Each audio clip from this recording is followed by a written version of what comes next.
पुनर्जन्म एक भारतीय सिद्धांत है जिसमें जीवात्मा के जन्म और मृत्यु के बाद पुनर्जन्म की मान्यता को स्थापित किया गया है। विश्व के सबसे प्राचीन ग्रंथ ऋग्वेद से लेकर वेद, दर्शन शास्त्र, पुराण, गीता, योग आदि ग्रंथों में पूर्वजन्म की मान्यता का प्रतिपादन किया गया है। आइए जानते हैं पुनर्जन्म से संबंधित आपके मन में उठने वाली 38 प्रश्न और उनके उत्तर को। पहला प्रश्न है, पुनर्जन्म किसे कहते हैं? उत्तर, जब जीवात्मा एक शरीर का त्याग करके किसी दूसरे शरीर में जाती है तो इस बार बार जन्म लेने की प्रक्रिया को पुनर्जन्म कहा जाता है। दूसरा प्रश्न, क्यों होता है पुनर्जन्म? उत्तर, जब एक जन्म के अच्छे बुरे कर्मों के फल अधूरे रह जाते हैं तो उनको भोगने के लिए दूसरे जन्म आवश्यक हैं, इसलिए पुनर्जन्म होता है। तीसरा प्रश्न, अच्छे बुरे कर्मों का फल एक ही जन्म में क्यों नहीं मिलता? उत्तर, क्योंकि जब एक जन्म में कर्मों का फल शेष रह जाता है तो उसे भोगने के लिए दूसरा जन्म अपेक्षित होता है। चौथा प्रश्न, पुनर्जन्म को कैसे समझा जा सकता है? उत्तर, पुनर्जन्म को समझने के लिए जीवन और मृत्यु को समझना आवश्यक है और जीवन मृत्यु को समझने के लिए शरीर को समझना आवश्यक है। पांचवा प्रश्न, मनुष्य जीवन का संरचना क्या है? उत्तर, हमारे शरीर को निर्माण प्रकृति से हुआ है, जिसमें मूल प्रकृति से प्रथम बुद्धि तत्व का निर्माण, बुद्धि से अहंकार का निर्माण, अहंकार से 5 ज्ञानेंद्रियों तथा कर्मेंद्रियों का निर्माण। हमारे शरीर की रचना को 2 भागों में बांटा जाता है, एक सूक्ष्म शरीर और दूसरा स्थूल शरीर। छठा प्रश्न, सूक्ष्म शरीर किसे कहते हैं? उत्तर, सूक्ष्म शरीर वो होता है जिसमें 5 ज्ञानेंद्रियां, मन, बुद्धि, अहंकार आदि के सभी गुण समाहित होते हैं, उसे ही सूक्ष्म शरीर कहा जाता है। सातवां प्रश्न, स्थूल शरीर किसे कहते हैं? उत्तर, जन्म के बाद जो शरीर सामने दिखाई देता है वह स्थूल शरीर होता है तथा इसी के द्वारा सभी संसारी कार्य किए जाते हैं। आठवां प्रश्न, जन्म क्या होता है? उत्तर, जीवात्मा का अपने सूक्ष्म शरीर के साथ किसी पंचभौतिक शरीर में प्रवेश करना ही जन्म कहलाता है। नवां प्रश्न, मृत्यु क्या होती है? उत्तर, जब जीवात्मा का अपने पंचभौतिक स्थूल शरीर से वियोग हो जाता है तो उसे ही मृत्यु कहा जाता है। परंतु मृत्यु केवल स्थूल शरीर की होती है, सूक्ष्म शरीर की नहीं। इसलिए सूक्ष्म शरीर भी छूट गया तो वह मोक्ष कहलाएगा, मृत्यु नहीं। मृत्यु केवल शरीर बदलने की प्रक्रिया है। जैसे मनुष्य कपड़े बदलता है वैसे ही आत्मा शरीर को भी बदलता है। 10वां प्रश्न, मृत्यु होती ही क्यों है? उत्तर, जैसे किसी एक वस्तु का निरंतर प्रयोग करते रहने से उस वस्तु का सामर्थ्य घट जाता है तथा उस वस्तु को बदलना आवश्यक हो जाता है, ठीक वैसे ही एक शरीर का सामर्थ्य भी घट जाता है और इंद्रियां निर्बल हो जाती हैं, जिस कारण उस शरीर को बदलने की प्रक्रिया का नाम ही मृत्यु है। 11वां प्रश्न, मृत्यु न होती तो क्या होता? उत्तर, मृत्यु न होती तो ऐसी बहुत सारी परिस्थितियां उत्पन्न हो जाती जिससे इस संसार को चलना बहुत ही मुश्किल हो जाता और पृथ्वी की जनसंख्या बहुत बढ़ जाती तथा यहाँ पैर धरने का भी स्थान नहीं होता। 12वां प्रश्न, क्या मृत्यु होना बुरी बात है? उत्तर, मृत्यु होना कोई बुरी बात नहीं है, यह तो एक स्वाभाविक प्रक्रिया है शरीर परिवर्तन का। 13वां प्रश्न, यदि मृत्यु होना बुरी बात नहीं है तो लोग इससे इतना डरते क्यों हैं? उत्तर, हर लोगों की इच्छा होती है कि मेरी मृत्यु जल्दी न हो, क्योंकि उनको मृत्यु के वैज्ञानिक स्वरूप की जानकारी नहीं है। वे अज्ञानतावश समझते हैं कि मृत्यु के समय बहुत कष्ट होता है, परंतु उन्होंने वेद, उपनिषद या दर्शन को कभी पढ़ा ही नहीं, इसलिए ही वे अंधकार में पड़ते हैं और मृत्यु से पहले कई बार मरते हैं। 14वां प्रश्न, मृत्यु के समय कैसा लगता है? उत्तर, जब आप सोने के लिए बिस्तर पर जाते हैं तो उस समय जिस प्रकार नींद में जाने पर लगता है, ठीक वैसा ही मृत्यु की अवस्था में जाने पर लगता है। और उसके बाद कुछ अनुभव नहीं होता। जब आपकी मृत्यु किसी हादसे में होती है तो उस समय आपको मूर्छा आने लगता है तथा आपका ज्ञान शून्य होने लगता है, जिससे कि आपको कोई पीड़ा न हो। यही ईश्वर की सबसे बड़ी कृपा है कि मृत्यु के समय मनुष्य का ज्ञान शून्य होने लगता है और अचेत अवस्था में जाने लगता है। 15वां प्रश्न, मृत्यु के डर को दूर करने के लिए हम क्या कर सकते हैं? उत्तर, जब आप वैदिक ग्रंथ जैसे गीता, उपनिषद, दर्शन आदि का गंभीरता से अध्ययन करेंगे और उसके अंदर जीवन, मृत्यु, शरीर आदि के विज्ञान को जानेंगे तो आपके अंदर का मृत्यु के प्रति भय मिटता चला जाएगा और आप निडर हो जाएंगे। 16वां प्रश्न, किन किन कारणों से पुनर्जन्म होता है? उत्तर, आत्मा का स्वभाव है कर्म करना, चाहे वह अच्छा कर्म करे या बुरा, ये उस पर निर्भर करता है। इसलिए आत्मा का विभिन्न प्रकार के अच्छे बुरे कर्मों के कारण ही आत्मा का पुनर्जन्म होता है तथा पुनर्जन्म के लिए आत्मा सर्वथा ईश्वराधीन है। 17वां प्रश्न, पुनर्जन्म कब नहीं होता? उत्तर, जब आत्मा का मोक्ष हो जाता है तब पुनर्जन्म नहीं होता। 18वां प्रश्न, मोक्ष होने पर पुनर्जन्म क्यों नहीं होता? उत्तर, क्योंकि मोक्ष होने पर स्थूल शरीर तो पंचतत्वों में लीन हो जाता है, पर सूक्ष्म शरीर जो आत्मा के सबसे निकट होता है वह भी अपने मूल कारण प्रकृति में लीन हो जाता है। 19वां प्रश्न, क्या मोक्ष के अवधि में भी आत्मा का पुनर्जन्म हो सकता है? उत्तर, मोक्ष की अवधि तक आत्मा का पुनर्जन्म नहीं होता, उसके बाद होता है।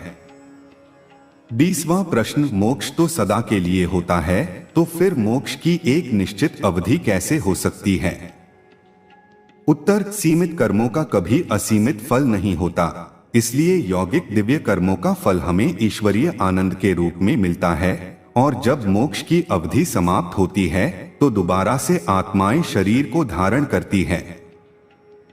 21वां प्रश्न, मोक्ष की अवधि कब तक होती है? उत्तर, मोक्ष का समय 31 नील 10 खरब 40 अरब वर्ष होती है और तब तक आत्मा मुक्त अवस्था में रहती है। 22वां प्रश्न, मोक्ष की अवस्था में स्थूल शरीर या सूक्ष्म शरीर आत्मा के साथ रहता है या नहीं? उत्तर, नहीं, मोक्ष की अवस्था में आत्मा पूरे ब्रह्मांड का चक्कर लगाता रहता है और ईश्वर के आनंद में रहता है, बिल्कुल ठीक वैसे ही जैसे कि मछली पूरे समुद्र में रहती है। 23वां प्रश्न, मोक्ष के बाद आत्मा को शरीर कैसे प्राप्त होता है? उत्तर, सबसे पहले तो आत्मा को कल्प के आरंभ अर्थात सृष्टि के आरंभ में सूक्ष्म शरीर मिलता है। फिर ईश्वरीय मार्ग और औषधियों की सहायता से प्रथम रूप में अमैथुनी जीव शरीर मिलता है। वो शरीर सर्वश्रेष्ठ मनुष्य या विद्वान का होता है जो मोक्ष रूपी पुण्य को भोगने के बाद मिलता है। जैसे इस वाली सृष्टि के आरंभ में चारों विद्वान ऋषि वायु, आदित्य, अग्नि, अंगिरा को मिला था, जिनके वेद के ज्ञान से ईश्वर ने अलंकारित भी किया था, क्योंकि ये ही वो पुण्य आत्माएं थीं जो मोक्ष की अवधि पूरी करके आई थीं। 24वां प्रश्न, मोक्ष की अवधि पूरी करके आत्मा को मनुष्य शरीर ही मिलता है या जानवर का? उत्तर, मोक्ष की अवधि पूरी करके आत्मा को मनुष्य शरीर ही मिलता है, जानवर का नहीं। 25वां प्रश्न, मोक्ष के बाद क्यों केवल मनुष्य का ही शरीर मिलता है, जानवर का नहीं? उत्तर, क्योंकि मोक्ष की अवधि में आत्मा पुण्य कर्मों को ही भोगता है और इस दौरान वह कोई भी पाप कर्म नहीं करता, इसलिए उसे मनुष्य का शरीर मिलता है। 26वां प्रश्न, मोक्ष होने से पुनर्जन्म क्यों बंद हो जाता है? उत्तर, क्योंकि योगाभ्यास आदि साधनों से जितने भी पूर्व कर्म होते हैं वे सभी कट जाते हैं। चूंकि कर्म ही पुनर्जन्म का कारण होता है, इसलिए जब पूर्व कर्म नहीं होगा तो पुनर्जन्म भी नहीं होगा। 27वां प्रश्न, पुनर्जन्म से छूटने का उपाय क्या है? उत्तर, पुनर्जन्म से छूटने का एकमात्र उपाय है योग मार्ग से मुक्ति या मोक्ष को प्राप्त करना। 28वां प्रश्न, पुनर्जन्म में शरीर किस आधार पर मिलता है? उत्तर, जिस प्रकार के कर्म आप एक जन्म में करते हैं उन कर्मों के आधार पर ही आपको पुनर्जन्म में शरीर मिलता है। 29वां प्रश्न, कर्म कितने प्रकार के होते हैं?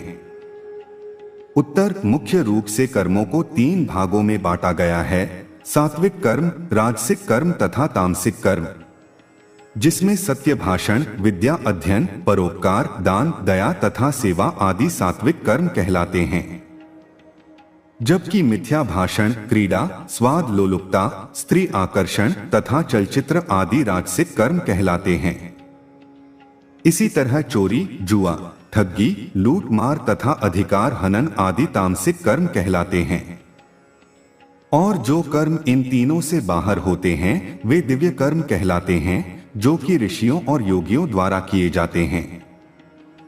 इसी कारण उन्हें तीनों गुणों से परे माना जाता है, जो कि ईश्वर के निकट होते हैं और दिव्य कर्म ही करते रहते हैं। 30वां प्रश्न, किस प्रकार के कर्म करने से मनुष्य योनि प्राप्त होती है? उत्तर, सात्विक और राजसिक कर्मों के मिलते जुलते प्रभाव से मानव शरीर की प्राप्ति होती है। यदि सात्विक कर्म बहुत कम है और राजसिक अधिक है तो मानव शरीर तो प्राप्त होगा परंतु किसी नीच कुल में होगा, और यदि सात्विक गुणों का अनुपात बढ़ता जाएगा तो मानव कुल उच्च ही होता जाएगा। इस तरह जिसने अत्यधिक सात्विक कर्म किए होंगे वो विद्वान मनुष्य के घर में जन्म लेंगे। 31वां प्रश्न, किस प्रकार के कर्म करने से आत्मा को जीव जंतुओं का शरीर प्राप्त होता है? उत्तर, तामसिक और राजसिक कर्मों के फलस्वरूप आत्मा को जानवर शरीर मिलता है। जितना तामसिक कर्म अधिक किए होंगे उतनी ही नीच योनि उस आत्मा को प्राप्त होती चली जाएगी। जैसे लड़ाई स्वभाव वाले और मांस खाने वाले को कुत्ता, गीदड़, सिंह, सियार आदि का शरीर मिलता है, तथा घोर तामसिक कर्म किए हुए को सांप, नेवला, बिच्छू, कीड़ा, काकरोच, छिपकली आदि का शरीर मिलता है। 32वां प्रश्न, क्या हमें यह पता लग सकता है कि हम पिछले जन्म में क्या थे और आगे क्या होंगे? उत्तर, नहीं, कभी नहीं।